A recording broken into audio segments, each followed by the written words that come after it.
চাঁদপুর জেলার কচুয়া থানা, ওই থানার একটা স্থানের নাম উজানি।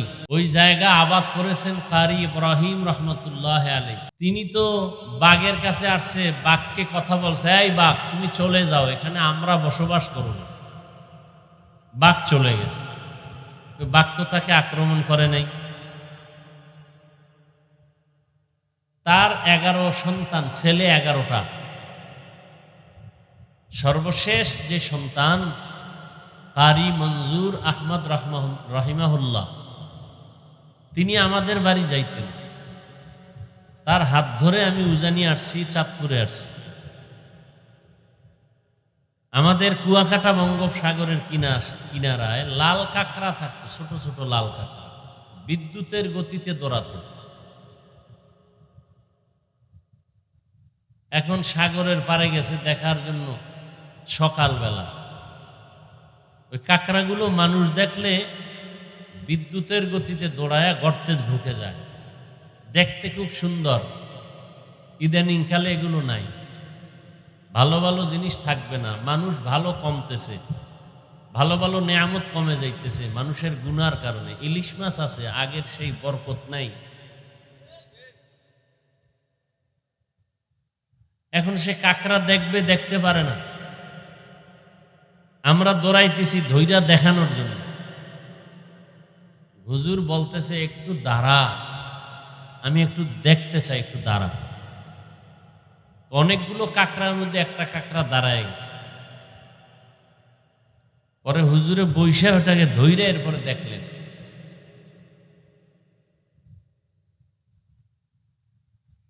আপনার কাছে খুব আশ্চর্য লাগে না? এটা কাকড়ারে বলছে দাঁড়া, আর দাঁড়ায় গেছে, এটা কেমনে সম্ভব? মেধা খাটান নাই তো। হাল চাষ করে না গ্রামে গরু দিয়া? সত্য কথা বলেন, করে না? করে না। যে হাল চাষ করে সে গরুরে যদি দাঁড়াইতে বলে দাঁড়ায়নি, বলেন এটা কেমনে সম্ভব? এটা বুঝেন, ওইটা বুঝেন না, না?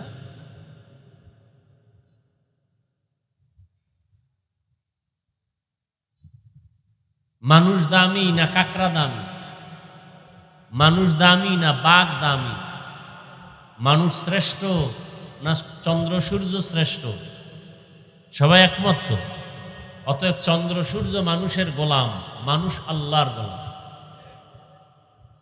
চন্দ্র সূর্য কার গোলাম? বাতাস কার গোলাম?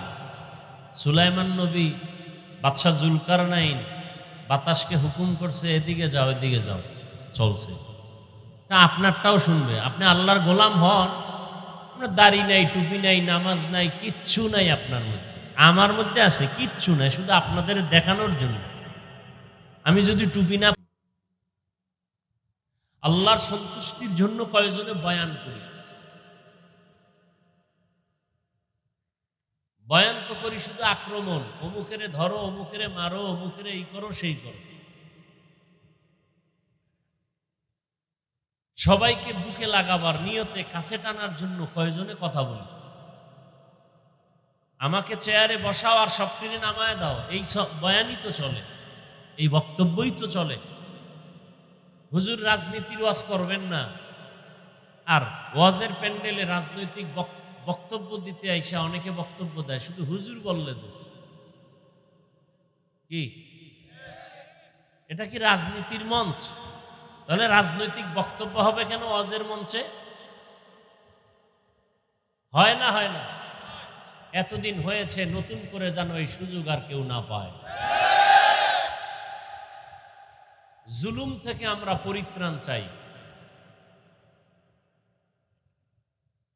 কোরআনের প্যান্ডেল স্বাধীন, কোরআনের কথা চলবে স্বাধীন, এখানে করা আঙ্গুলের ইশারা চলবে না।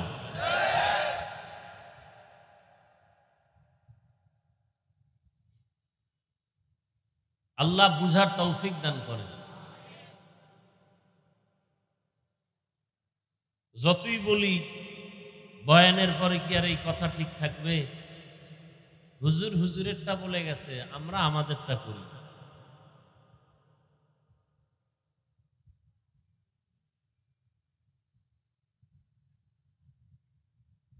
তো বিনয়ী হওয়া, এটা ইসলামের একটা মানুষের জন্য বড় আদর্শ। অনেক শিক্ষিত মানুষ কিন্তু আদব নাই, কেউ তাকে পছন্দ করে না।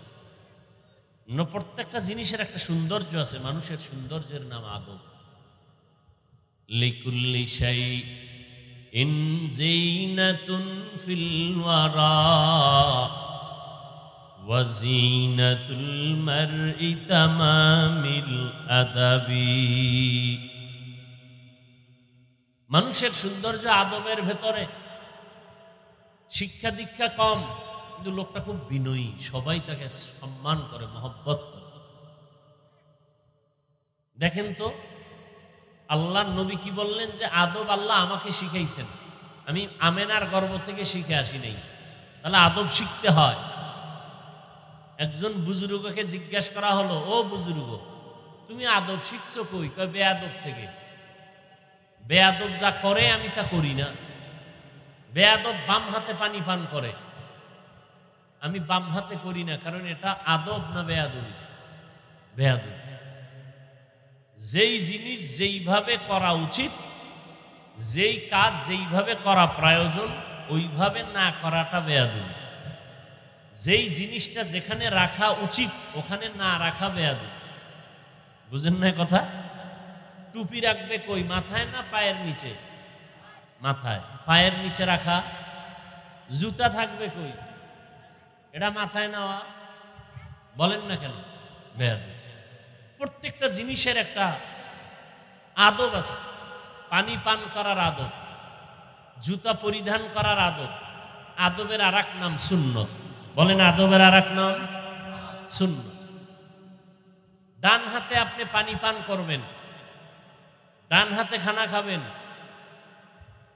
ডান পা আগে ঢুকবে জুতায়, আদব।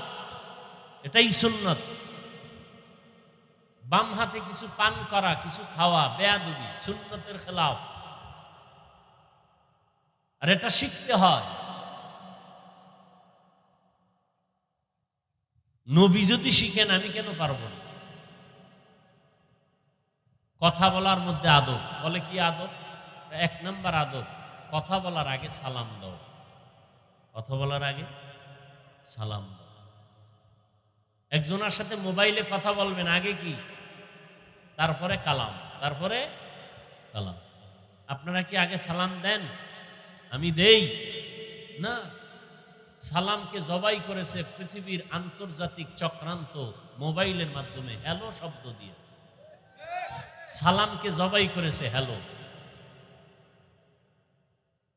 আপনি যদি আজকে শুধু একটা সুন্নতকে চালু করেন, যে আমি সালাম দিব এবং জবাব না দিলে কথা বন্ধ, ও যতবার বলবে হ্যালো সালাম আলাইকুম, ও বলবে হ্যালো সালাম আলাইকুম, হ্যালো সালাম আলাইকুম, জীবনের তরে আজকের শিক্ষা পাবে, মৃত্যু পর্যন্ত এই শিক্ষা ভুলবে না।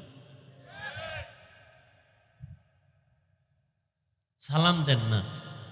দেয় কারে জানেন? যারে নিষেধ এরে দেয়। উল্টা মিস কল পাইছে, আরে সালাম। মা বাবাকে সালাম দেয় না, লজ্জা লাগে। ভাই ভাইকে সালাম দেয় না, লজ্জা লাগে। সালাম দেয় বেগানাকে, এগানাকে না।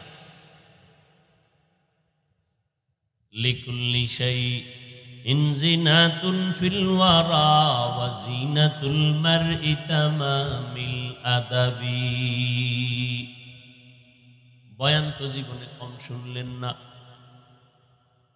বাংলাদেশের মানুষ যেই পরিমাণ বয়ান শুনে, পৃথিবীর আর কেউ এই পরিমাণ বয়ান শুনবে কি করে? বয়ান করারই কোনো অনুমতি নেই। এভাবে মাঠে ময়দানে বয়ানের অনুমতি নাই, দীর্ঘ টাইম বয়ান নাই।